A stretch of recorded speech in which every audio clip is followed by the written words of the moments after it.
Hello, mutants. I'm Mutisha the Movie Goddess, and you're watching Mutant TV.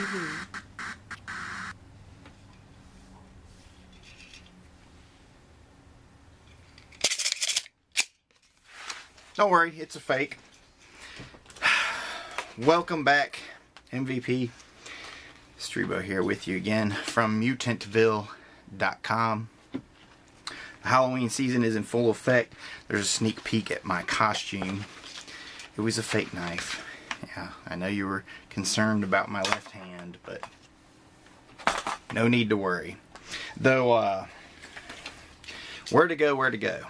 I figured we have so much content coming out to you guys in terms of reviews, interviews, trailers, everything we find on the internet. That stuff is all very, very organized. I thought I'd give you something a little more chaotic, one of Streebo's old vlogs where I can sit and pontificate at the camera, and those of you foolish enough to sit and watch this. Because these conversations are as interesting to me as I guess they are to some of you out there anyway. It's like my white balance is getting off. Hold on there. Did that help? No, I can't tell. Alright. Vlog. That means I can essentially sit and talk to camera for a good half hour, and it doesn't matter what I say. But, at MVP, we do podcasts sometimes, but we're not podcasters. We do make movies.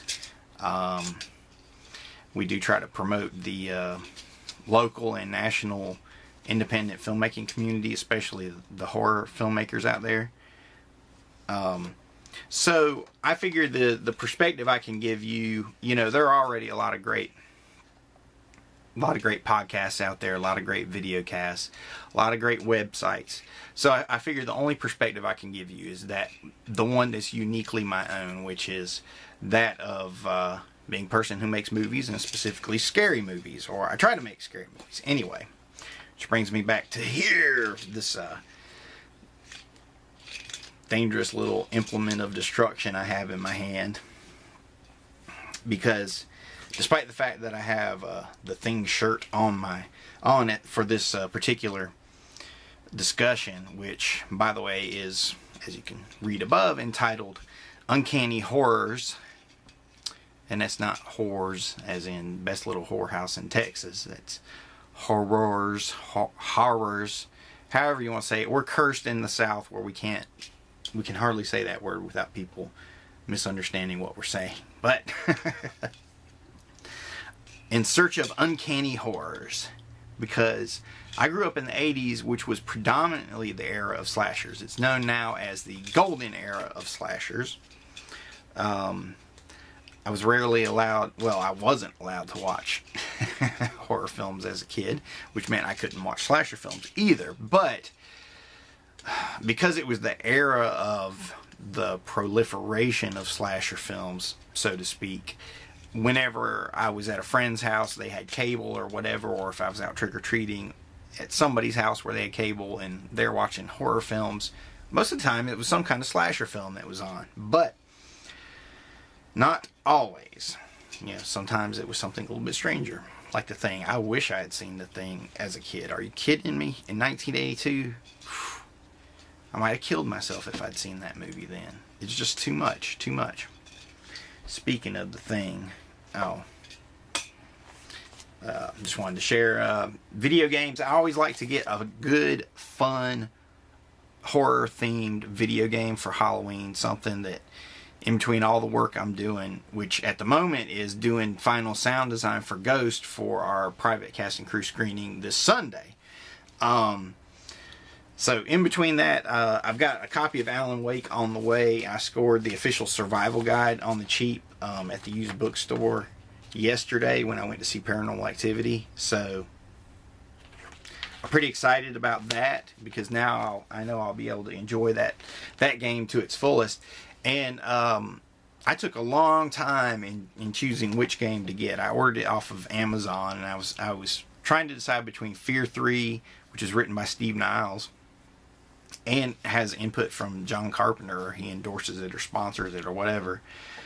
And what was the other one? Deadly Premonition. And I finally went with Alan Wake. Somebody compared it to like Stephen King kind of stuff, and I thought, well, hell, if it's Stephen King in a video game, I mean, yeah, let's check that out. Because you know, in the 80s, that was really the Stephen King era. No, this isn't from the 80s, The Mist. But that one is Shining. There were a ton of, yeah, that was Stephen King's era. His movies are still coming out. Stephen King is strong. But Uncanny Horrors, okay. Like I was saying before, I'm giving you a filmmaker's perspective, so I'm going to let you in on some of my, you know, horror theories and thought process and just what have you. Okay, and now, but you got to understand going forward, these are things that will make me sound like a douchebag. But look, if I can't be honest with you and just say what I'm really thinking about these things and share it with you, then this video wouldn't exist. We'd just cut it off now and you could watch something else. watch a video where I tell you, you know, for the 100th time that we're going to release our John Carpenter interview very, very soon. Like, I think tomorrow after this thing, by the time this video goes up. So, yeah, it'll be up tomorrow at mutantville.com. Go watch that video instead. But here I'm going to talk to you about my horror filmmaking theories and bullshit and all that kind of stuff. Okay? Since the title is Uncanny Horror, let's lay some ground rules for understanding what that means for purposes of this video. Uncanny meaning out of the ordinary, not normal, okay? And Uncanny Horrors, that's the secret to having, in my mind, that's the secret to good horror, to having good, successful, scary, frightening horror films. You know, it has to be unordinary, out of the normal, you know, unfamiliar. Growing up in the era of the slasher film, those scared me as a kid, mind you, because it's about a guy with a knife. Yeah, that's scary when you're 12 years old or whatever. But, you know, my age now, guy's got a knife, I'm like, hey, he has a knife. I can use a knife. I mean, it's a fair trade-off. But that's neither here nor there. But the point being that when I got older and I revisited those old slasher films, you know, unless it was something like John Carpenter's Halloween, which was masterful. How you like my lens flare there? Let's pretend I'm in Super 8 right now. You know, unless it was Carpenter's Halloween, you know, slasher film, they're just not really quote unquote scary anymore. You know, like a lot of giallos aren't necessarily scary. They're interesting, they're intriguing, you know, they're entertaining, they're adventurous, they can be suspenseful, tense, filled with good gross out gore. Have all of those things, but then not be frightening because they're too familiar. And in the era of the proliferation of the slasher, you know, slashers became too familiar. It was just guys with masks stabbing people. And that's not always that scary, you know, cinematically. So it just didn't work. So we're going to take a look at some uncanny horrors. These are really out of the ordinary. Wearing my thing shirt, showing props to Carpenter, one of my favorite horror films of all time. You know, it's one I give a 10/10 rating to on the Screamometer. John Carpenter's The Thing. I also rate the first one as a 10/10, The Thing from Outer Space. And I just recently watched and reviewed the remake of The Thing, and I rated it a 7/10. And in retrospect, I'm going to raise the rating to 8/10. I'm going to give it an extra point because it's gotten better in my estimation after having seen it and followed up with Carpenter's version. So, yeah, that's why I'm wearing this shirt for this video. Because if you're familiar with MVP at all, okay, we've had a few movies come out, a few short films, and we're about to have one of our feature films come out at the end of the year. Scarecrow at Midnight. That was our big release for earlier in the year. Played premiered at the Nevermore Film Festival in Durham. It was just awesome. Okay, but that's essentially our slasher film, okay, right?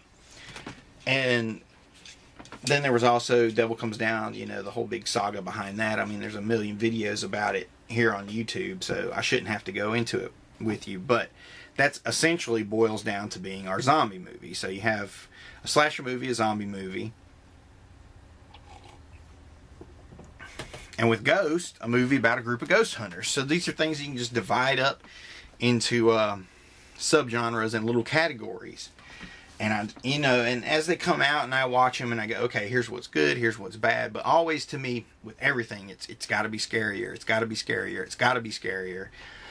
You know, I mean, I apply the same criteria that I apply against any movie I review, you know, of which there are several examples here on YouTube or also on our site at mutantville.com. So at times I have to turn that perspective back on myself and my own work and detach from it and say, okay, well, what are the problems? What was good? What worked? What didn't work? But it's got to be scarier. So then I start thinking, well, there you go. There's the problem. We've got a zombie movie, a slasher movie, a ghost hunter movie. Those are all easily defined. You know, there's your subcategory, you know.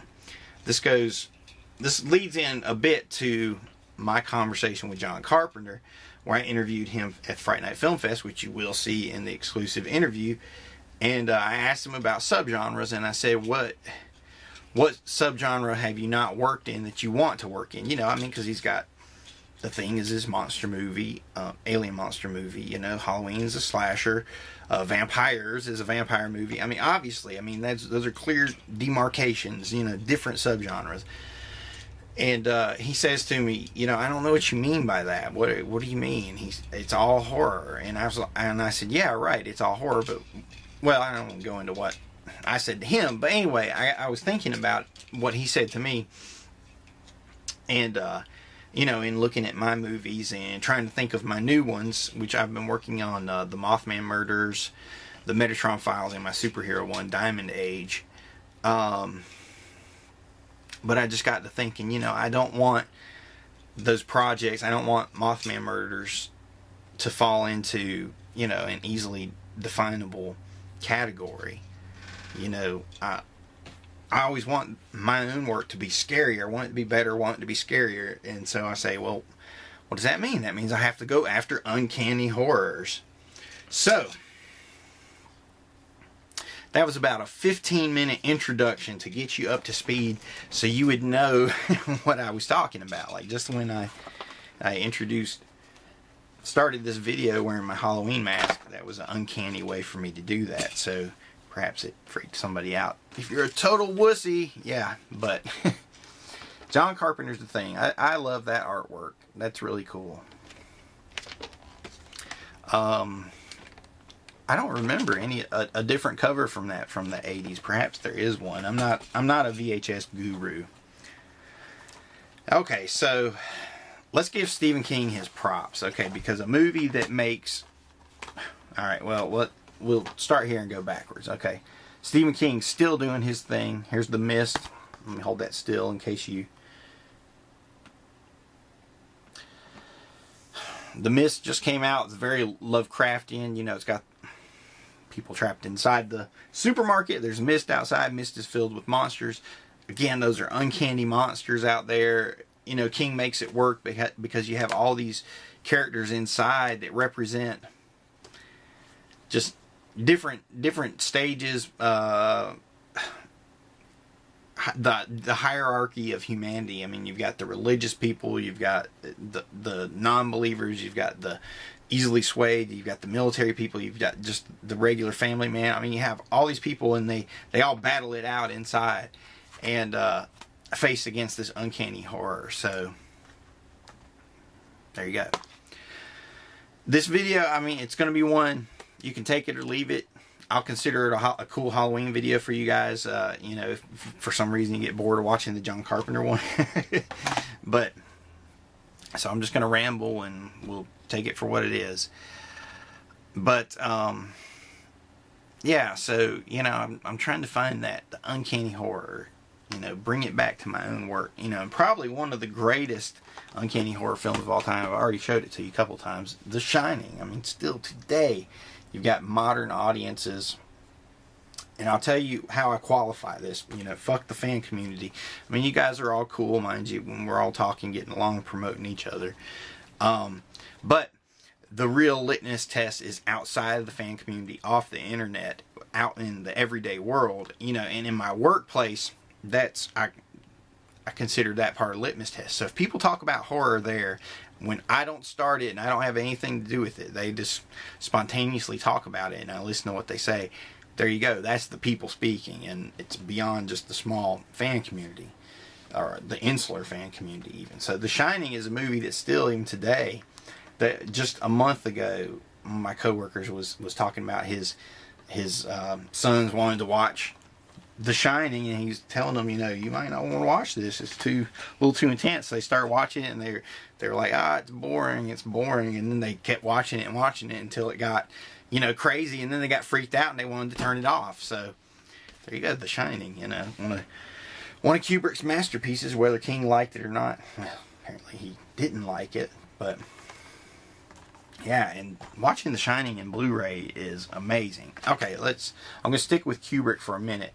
Now here's another one. Okay, not necessarily scary, but definitely just disturbing on such a deep level. Okay, Clockwork Orange. This is one I turned off the first time I was watching it. Those are the movies that really get you, you know, are the ones that you never see all the way through the first time you see it. You just see a part of it, and that part just like scars you for a long time, but until you come back to the movie and try to find out what the rest of it's all about. And Clockwork Orange is one of those movies.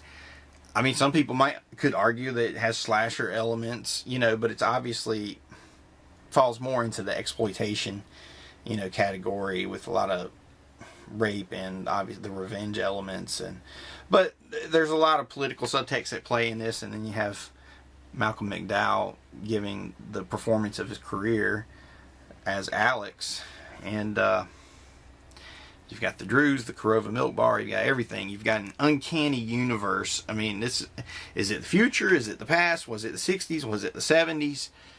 All these things, and yet it relates to today, and in my mind qualifies as an uncanny horror. Okay, so alright, so now you get the idea. And not a lot of people would put A Clockwork Orange on their horror shelf, but that is a horrifying film. So that's where we're going. We want to be able to look at those kind of things too, kind of outside of the normal subgenre. Again, because why? Because it's supposed to be uncanny. It's supposed to be out of the norm. Here's one that really did a good job at it. Alien. That cover is nothing to write home about, but you know what? This cool little thing is. I found this at a con. Check that bad boy out. It's just a couple bucks, but you know, but it's the Alien. I keep it on my shelf. Very, very cool. Oh, speaking of aliens on the shelf, I was going to show you that one. There's the Thing again, which I've broken some of his arms. I'm ashamed to admit that, but I keep it up in front of some of the DVDs. This one's actually over in the Lovecraft Modern Horror, Origins of Modern Horror section over there. But I keep knocking it off every time I try to get DVDs out from behind it. Check that out.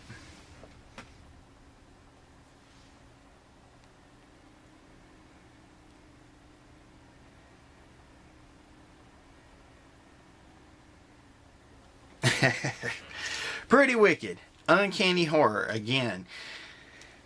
Oh, I almost went into a spiel on the Thing right there. I'll wait because I have a little bit of an order to this thing. It's not perfect, but I try to spare you guys from too much unnecessary meandering. David Cronenberg. This is the guy.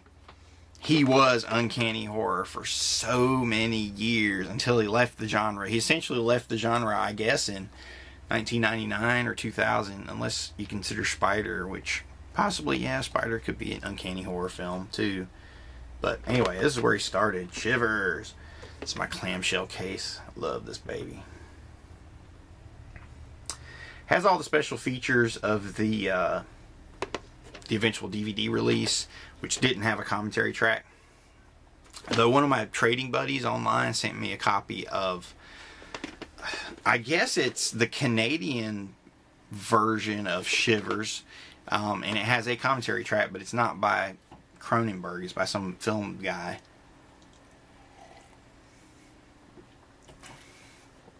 Very, very interesting, but yeah, Shivers, you know, I mean, what was this movie about? In some ways, you could say maybe it's kind of a zombie film, where by the end, all the possessed people are trying to, you know, eat, fuck, or kill everybody they run across. And but it also has the weird, you know, slug parasites that try to invade everyone's orifices and invade quite a few nasty, yeah. Oh, they go quite a few places they shouldn't have, but yeah, Shivers. I actually wrote I wrote the book on Shivers. No, I contributed the chapter on Shivers to Horror 101, the A-list to horror films and monster movies. That second part, I always mix it up, so I think that was correct. But check it out. It's a good movie, good book. Here's Rabid, starring Marilyn Chambers, who gets... there's going to be some spoilers in this video too, by the way. I'm going to try to leave them spoiler free for people that haven't seen some of this stuff, but most of you are hardcore, so you've seen all this stuff anyway, but you know, I got to talk about the uncanny elements in it. But so she gets a skin graft. That's what a skin graft, some kind of experimental tissue, and basically turns her into a flesh vampire, where she starts feeding on people through this weird tube that comes out of her arm.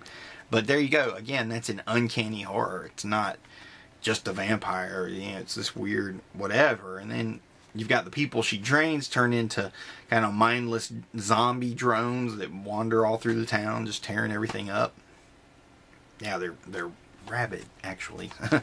But so yeah, uncanny horrors. I mean, this is how they go. Next one, Cronenberg, The Brood again. I can't remember the science behind it, but it was experimenting on some pregnant lady. You know, she has these crazy little monster kids. Yeah, The Brood. Next up, we have Videodrome, another Cronenberg work. I got the Criterion, which that's why I'm such a huge geek that I wanted to show that off. The little fake Betamax that they put in Max Rand's chest. I know if you haven't seen that, it sounds totally crazy and insane. If you have seen it, yeah, I don't know what to tell you. I'll check that out. Videodrome composite version has some of the TV footage edited into it, and also has the alternate opening. This is cool because it has a little collector's book in there. Sorry, I didn't want to turn this into a Streebo swag show, but you know, I like to show off my swag, so to speak. My daddy said, if you got it, flaunt it. That didn't sound right, did it? No. Videodrome. I don't know what to say about this movie. As we come across, I'm starting to realize as we come across some of these uncanny horrors that some of them are just going to be beyond my words to describe. I mean, Max Rand discovers a pirate TV signal that looks like footage from Eli Roth's Hostel now, with, you know, leather aproned people torturing, you know, men and women, mostly women, which is awesome. It's just a movie now, mind you. He slowly starts to go crazy over the course of the movie. His flesh mutates. At one point, he sticks his head into the TV. There's a lot of crazy things that happen. If you've never seen it, I don't want to spoil it, but then if you've never seen it the first time you watch it, you're either going to love it or you're going to be so perplexed by Videodrome that you're just going to wonder what just happened to you for the last hour and a half of your life. And Videodrome happened. You know, long live the new flesh. Videodrome. Yeah, this is Videodrome. You know, we think about it. What else is this? You know, this is real here, right? I mean, I'm me. I'm here. I'm doing this stuff. But when I go to share these things with you. I'm converted to, the television signal. Yeah. What is it? What do they say in this movie? TV is like real life, and real life, no. What does he say? He says television is more real than life, but Videodrome is more real than television. Something like that. I'm misquoting it. I should look it up, but look, guys, if I stop to look up everything on this video, it'll never be over, Videodrome. There's possibly one of the pinnacles of uncanny horror right there. I mean, what is that movie about? I don't know. Cronenberg's Dead Ringers, about two brothers, they're both gynecologists.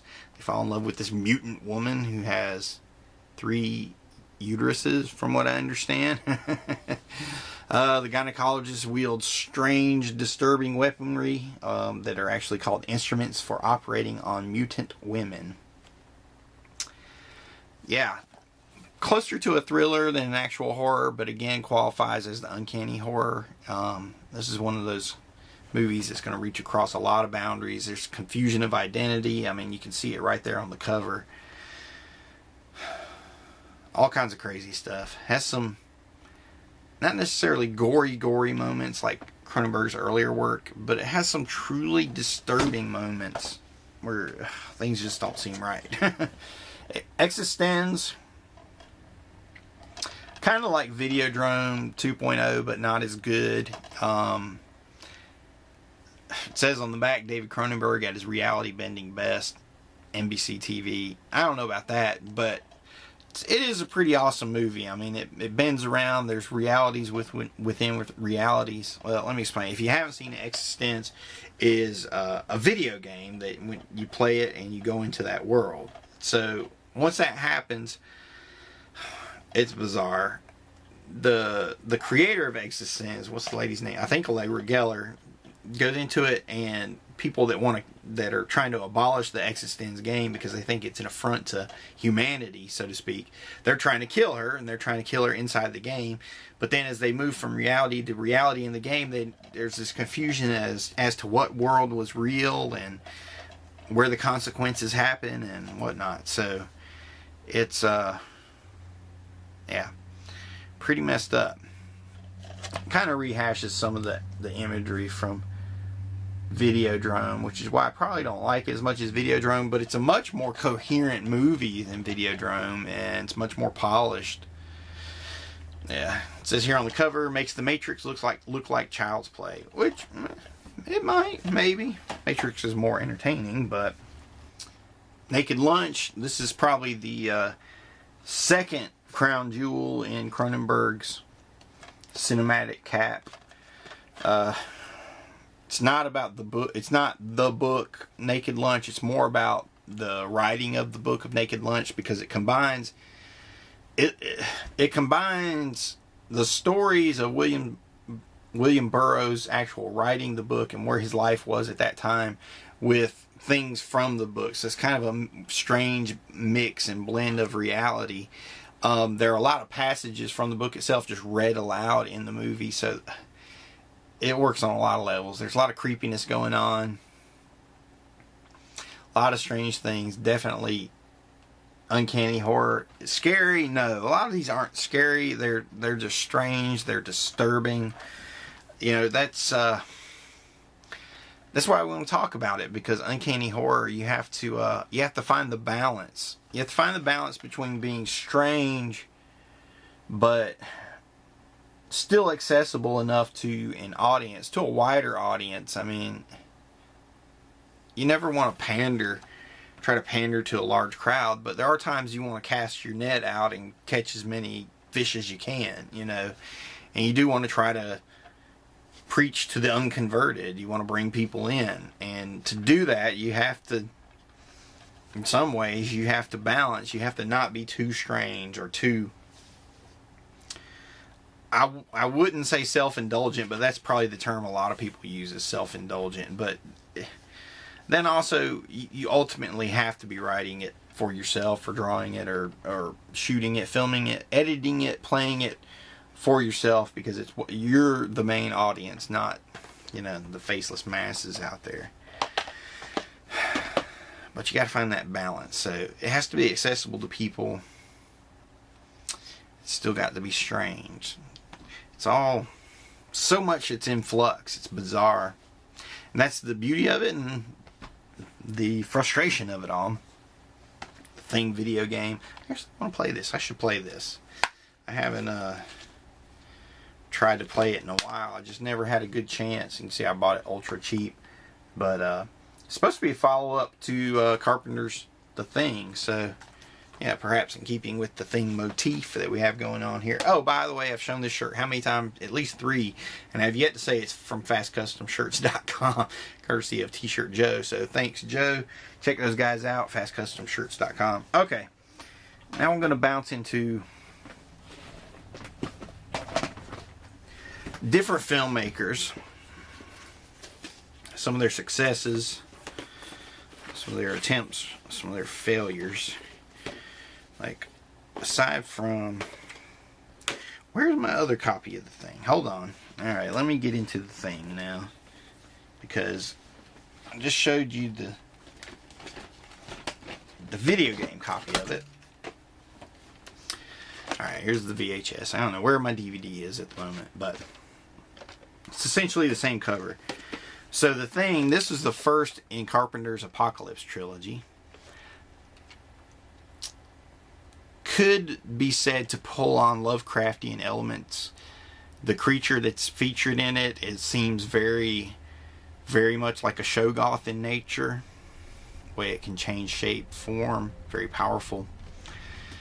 You know, when I actually asked Carpenter that at the Q&A, and he said he'd never thought about it like that before, but he said he could see how that was true. He said something like that. I don't know. It's here on video, so you can go watch it if I'm misquoting myself. What makes this uncanny is, yeah, it's a monster on the loose, but it's not. There's never a point where it looks like a guy in a rubber suit on the loose. And that's the thing. The Thing.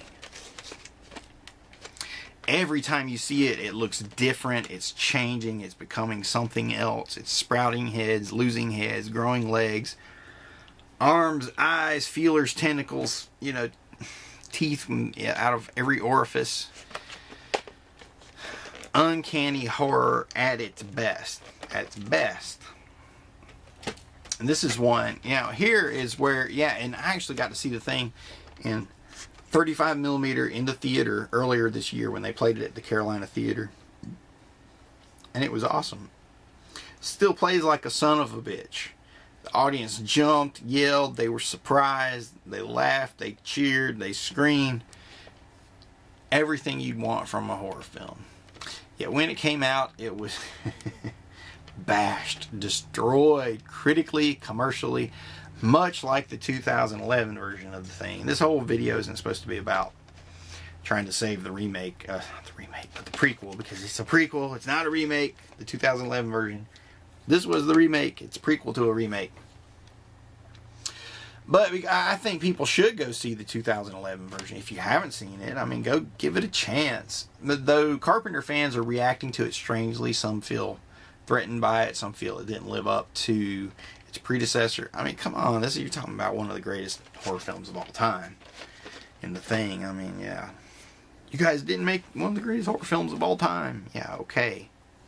Not everybody can knock it out of the park every time out, but they did a good job. They homaged it well. Here's the third in Carpenter's Apocalypse trilogy, In the Mouth of Madness. Holy crap! How do I describe this one now? About a writer that he's not a writer. He's a insurance fraud investigator, I guess. Is researching the disappearance of a writer because the insurance company doesn't want to pay off his life insurance. So they hire this guy to find out if he's alive or not. The investigator goes to the last place he was. No, it's not the last place he was seen, but they go to this town, this imaginary town that the writer always wrote about that supposedly doesn't exist, but they found. And they go there, and all hell's breaking loose. Demons, they're not called demons, but they're something else. Bizarre creatures. Some of them very Lovecraftian in nature. But this is a cool movie because it kind of combines Lovecraft elements, Lovecraft mythos, with kind of some Stephen King bits. So, you know, I don't know what the mix is, what the ratio of Lovecraft to Stephen King is. One might be very large, while the other very small. I see probably more Lovecraft than Stephen King, but one can understand the parallels with, you know, the strange prolific writer like Stephen King, and this preoccupation that a lot of the public has with his books. So, yeah, that's the best I can explain it, but check it out if you haven't seen it.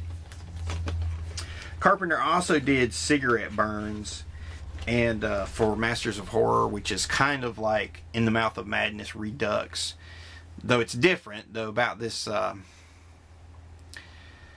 theater owner who is hired to hunt down a copy of La Fin Absolue du Monde, this movie about the absolute end of the world, and it's said to drive people insane when they see it, but the movie was only shown once. Everybody in the theater rioted, went crazy. It was never shown again.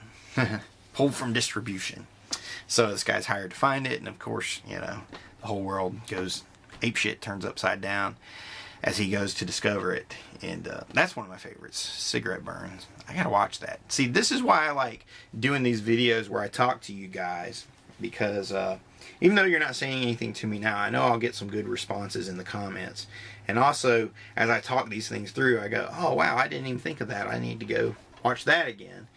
And Cigarette Burns is one I've watched so many times in the last few months. Just when we were getting ready for the Carpenter stuff, just because I felt like, you know, people were always saying, well, Carpenter, he's been gone from the cinema scene for a while. He hasn't done anything since Ghosts of Mars in 2000 or whatever that year that was. I think it was actually 2003. You know, so they were like saying, yeah, he's been gone for 10 years. And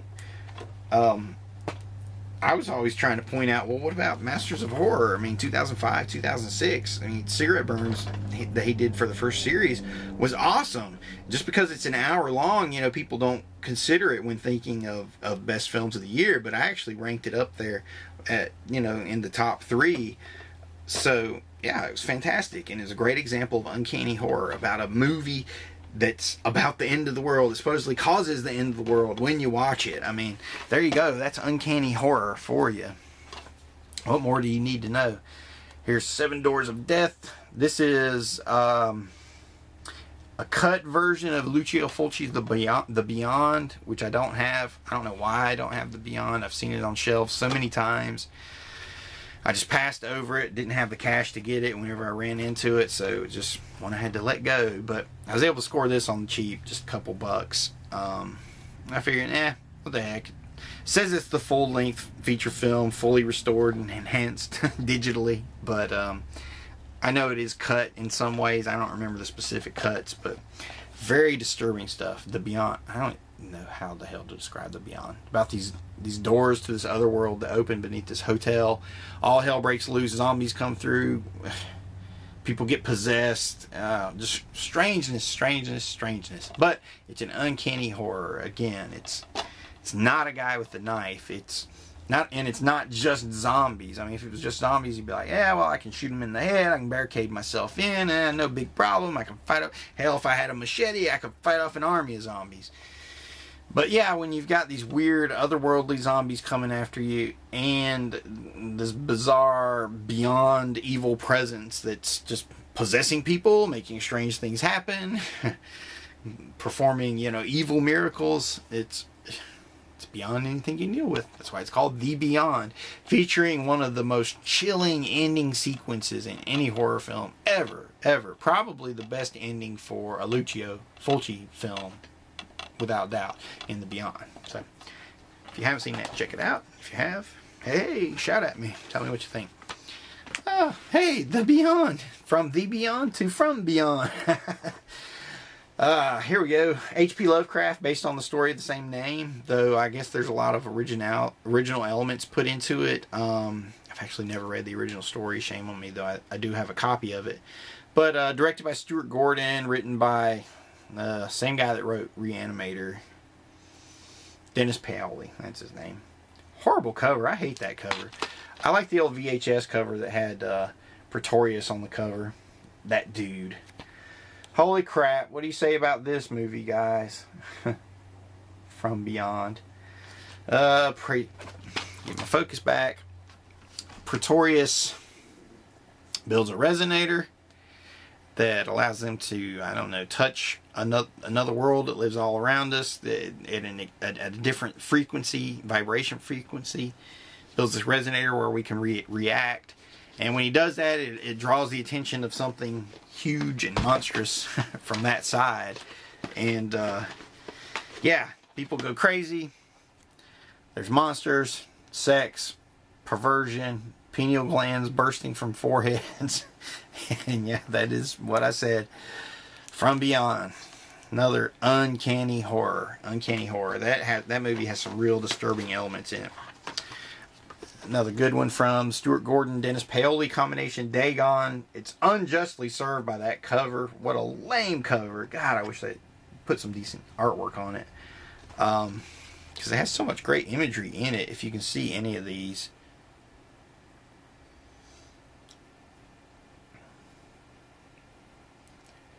There's a little fish girl, whatever her name is. Dagon, which is basically shadows over Innsmouth. Shadows in Innsmouth. I can't remember.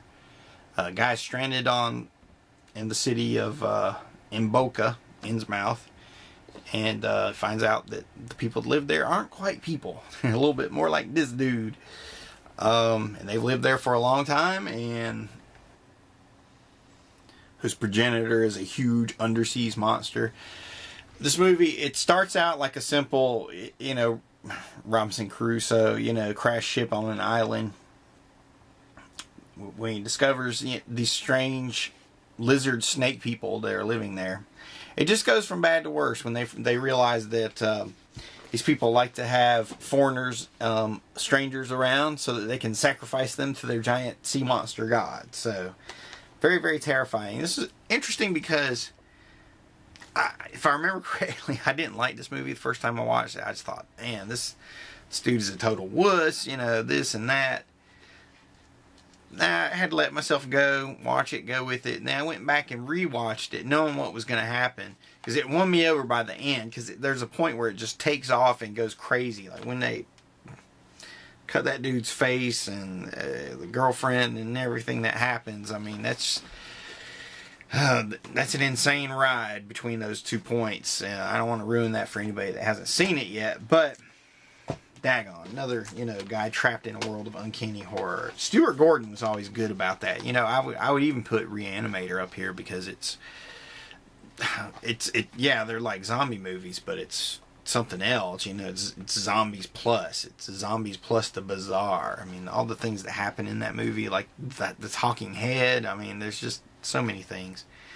And then the second one, they give the head wings and it flies, and that was a bit much. But again, it's all about balance. All about balance. And just to prove that every dog has its day, every blind squirrel can find a nut. Paul Anderson, who I generally hate all of his movies, did Event Horizon, and it has those elements of uncanny horror mixed into it, where it has kind of a Clive Barker feel to it, a little bit of kind of Lovecraft elements in space. So that shows some hope for the modern filmmakers, well, at least circa 10 years ago. But here's another one, not necessarily horror, but people on horror boards usually dig this stuff. Falls into horror in the realm of exploitation, just the way the violence is so over the top and taken to the next level, and that's also part of what makes it so uncanny. The characters in it are totally bizarre, but the excesses in it goes so far. It becomes like a cartoon. It's very uncanny, not frightening in the least, but it gives you get that gross out effect from a lot of it, where you just you're turned away, repulsed by it. It happens a few times, and that's part of horror. And again, Uncanny.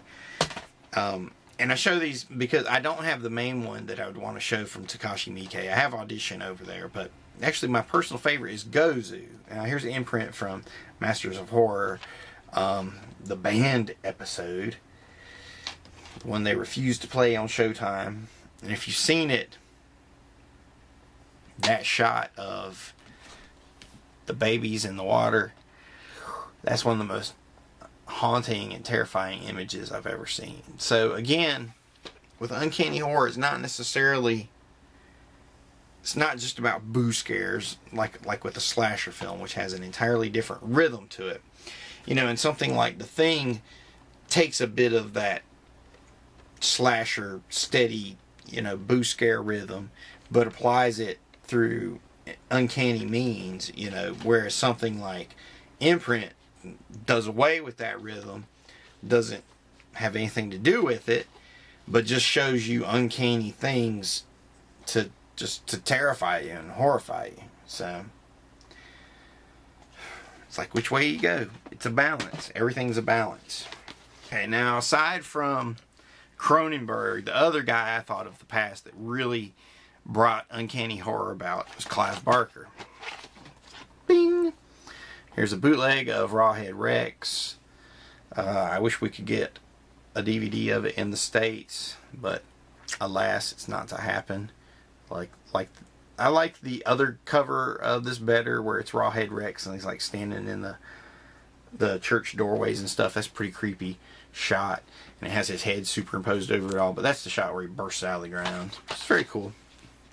Not one of the better Uncanny Horrors, but there are elements, so that it doesn't come across like just a monster movie. I mean, there's even in that movie that throughout the majority of Barker's script for it, there are a couple scenes that survive from the story, the short story in the Books of Blood, and like with the Verger, if you know what I'm talking about. If you've read and seen both, you know what I'm talking about. And that's just a crazy moment. Again, outside the ordinary, very unexpected, horrifying. Nightbreed. Here's one that should have hit, all the right beats. But the studio wanted more slasher elements, so they tried to impose a tempo on Barker. But, it has all the visual elements. It's just brimming with uncanny horrors running around in it. Horrors. It's funny when I say it. Check out that cover. And this isn't even the original poster artwork. The poster artwork was like a hand over a face and some eyes, and it just said Nightbreed. And it's like, what? That's insane. They didn't push any of the imagery in this. Because with Hellraiser, they always pushed Pinhead. Somebody's borrowing my copy of Hellraiser. So that's why I'm showing you 3 and 4. Because I don't have number 1 with me at the moment. Lord of Illusions, again, that's the thing with Barker. You think you can identify the genre it's from. Like, Nightbreed has some slasher stuff. Rawhead is essentially a monster movie. The Hellraiser stuff is kind of slashery with weird, otherworldly demons. Lord of Illusions, film noir, but they're all infused with those uncanny, strange elements. So, though they may seem familiar, they seem familiar in a primal way, like familiar in a way that the big shadow in your dreams that always frightens you is familiar. It's something that's lived with in the back of your mind your entire life, and that's the way Barker's stuff comes across, but it's in a new light, new fashion. There's some slasher elements in this, also evil cult stuff, but one of my favorites, a true underrated gem. Saint Sinner, made for TV. I don't know what to say about that. If you're a Barker completist, it's worth picking up at least. Midnight Meat Train, which is essentially a slasher film. Now, this is probably the most, the closest to a slasher film out of all his stuff, but it's coated in a kind of an uncanny presence because yeah, you have this guy with the hammer killing people, but there's also something going on with this train and under the city and something that lives there. You know, it's all, there's a lot more than just the guy, you know, with a knife or a hammer in this case. Yeah, and I don't want to spoil all these, but it still has that uncanny veneer to it. Now, here's the movie that did it. Now, you should remember from my last vlog, actually, where I talked about watching movies for the October Movie Challenge on the IMDb Horror Board. And I said that I started with this. This was one that started because I'm sitting there, I'm thinking about my scripts, you know, I'm working on the Mothman Murders, I'm got other ideas floating around. I'm sitting there thinking about them, like, how do I make everything better? How do I make it scarier now instead of later? And I'm watching this movie, and it's essentially kind of a ghost movie, kind of a haunted house story, but it's hid behind such an uncanny world, and it's told in such an unusual and different way. This guy, the Book of Blood, you know, he has all these stories carved into his skin by ghosts. But it's essentially, you know, a ghost movie kind of thing. But there's a lot of Barker perversion in it, which is a good thing. Now, it's awesome. We got a few recent releases from Barker. We got, I believe, a total of 3 with the Book of Blood, Midnight Meat Train, and Dread. But I'm not sure, you know, if there are any more coming. And Barker's in such ill health. I would love to see him return to writing and directing. I want to see him do one more movie, come up with something new, and really put it out there. But I don't know. He worked so hard on Lord of Illusions, and it wasn't a huge hit. I think it made some decent money, but it wasn't huge. And even today, I think it's still pretty underrated. But okay, now we're going to get to the guy. Since Cronenberg turned his back on horror and he left, Kubrick is dead, and he only did 1 horror film, essentially. Well, 2 if we count Clockwork Orange, like we did. Yes, Stuart Gordon isn't doing H.P. Lovecraft currently. You know, Stephen King is hit or miss. Some of his stuff, like The Mist, yeah, we still get that. But, you know, he's been around for a while. He's the old guard. Takashi Miike doesn't seem to want to confine himself to horror. He's, you know, done period piece samurai movies the last couple times out. So who's the guy we're going to turn to? Guillermo del Toro. This is it. This is the dude making uncanny horror films right now. You know, they're a mix of where they might have some thrilling, you know, fast-paced tempo, but then also slow burning suspense and slow disturbing scenes that come to the audience through moments of realization of what they're seeing, at the horrors they're seeing. You know, Kronos is essentially kind of like a vampire movie. I mean, kind of. It's just repurposed and reframed, and built around this little ancient alchemical device right there, the Kronos device. I don't know if it's ever actually called that or not, but I don't remember. But yeah, so it's done in an uncanny way, and you can't just go, oh yeah, it's a vampire film. But, you know, I'll at least say, yeah, it has like some kind of vampire stuff in it as I'm trying to describe it to you, but it's not all that it is. Devil's Backbone, which was essentially another just a ghost story from Del Toro, but he took the ghost, and, you know, it looks like this little kid drowning, and his head is always bleeding, and it bleeds up, so he's not just like a ghost standing there under a sheet or whatever. You know, he has this strange and unusual appearance to him. And then, of course, you know, the whole thing is wonderfully paced and has great believable characters trapped in these horrible situations. Pan's Labyrinth, that was his most recent, I was almost going to say pure horror effort, because he went on to do Hellboy after this, and now he's working on Pacific Rim and all this stuff. But this was the more horrific of the two. And even this, it's a horror, but it's also a dark fantasy. You know, so there are moments in it that are truly terrifying, like when we encounter some of the uncanny creatures in it, like the Pale Man there, if I can get that to focus. It's the Pale Man. Of course, you see the fawn on the cover, but that Pale Man sequence, that was a crazy scene when that came out. Again, it's all wrapped in uncanny appearance and ways, and it seems new, yet it seems old at the same time.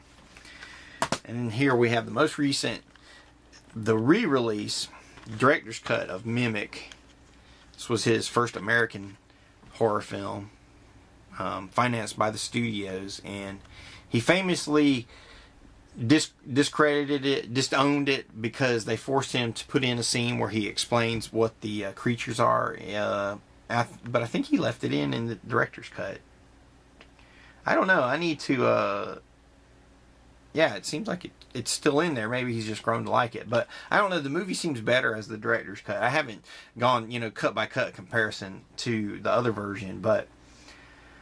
About these monsters that change, that take on these uncanny appearances, and they can become anything that they come in contact with, that they're hunting, and at the same time they're also amorphous, and they can change and adapt, and they're unusual and uncanny, and has some of the same elements from John Carpenter's The Thing, but it's more modern. And I think Del Toro is probably the guy to do he's the go-to guy for uncanny horrors right now. Though guys like Cronenberg and Miike, if they decided they wanted to do a horror film, they could just step right in and boom and do it, and it would be crazy. I've heard that Cronenberg was remaking something. Remaking The Fly? Is he remaking The Fly? Or was it Videodrome?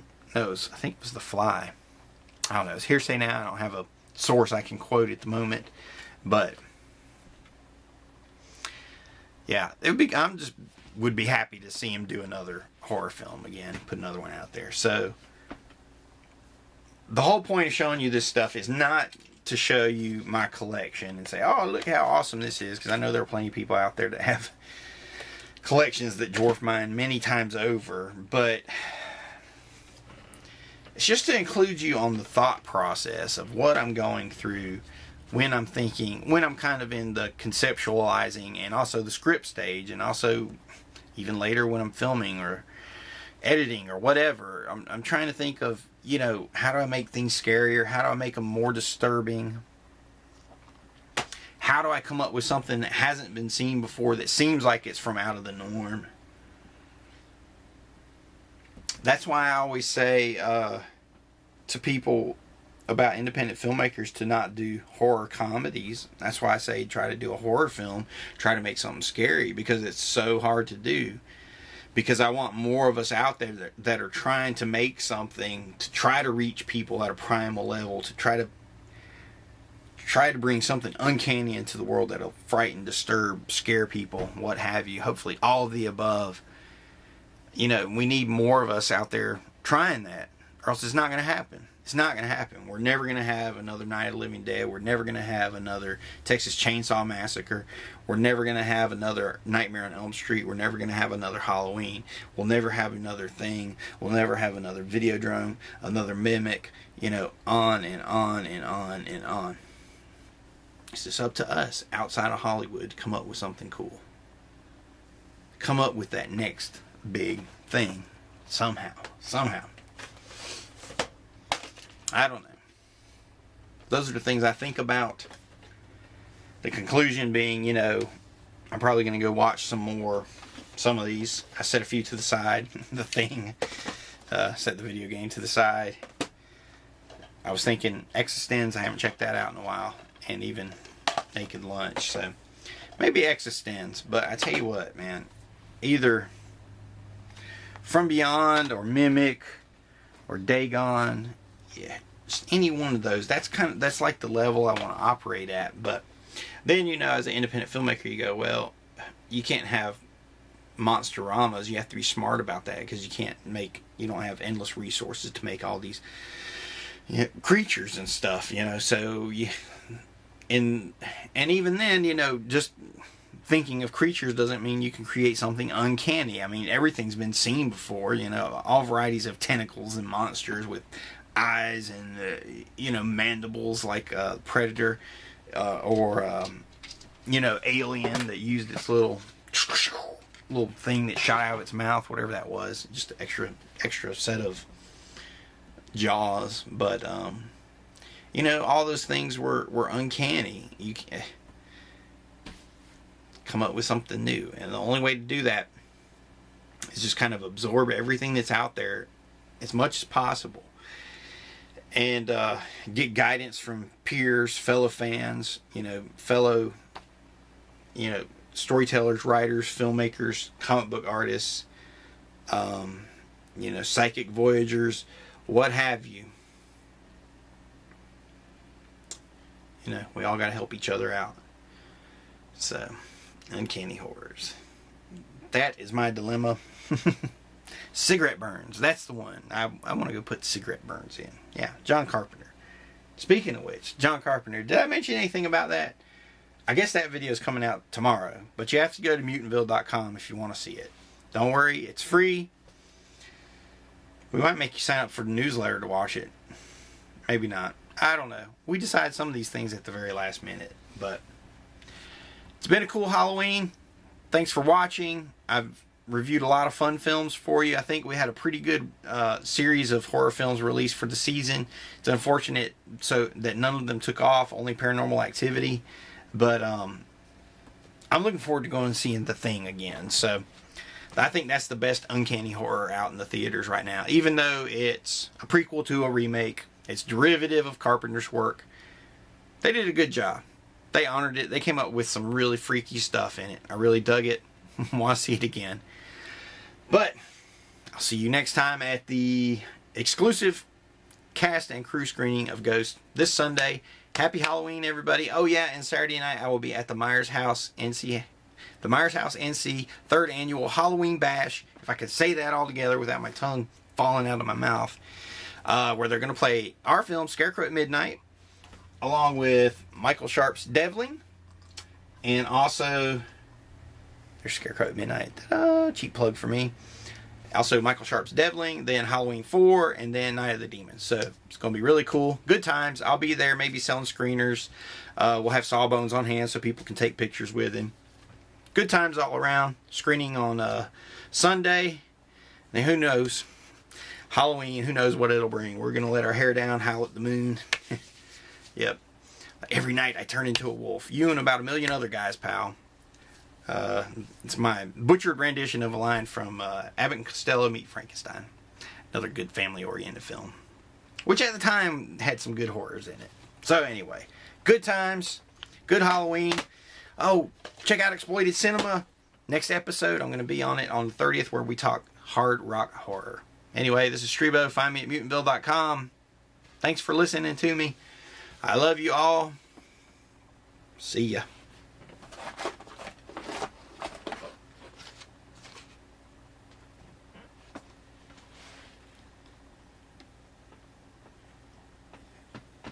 You're watching Mutant TV.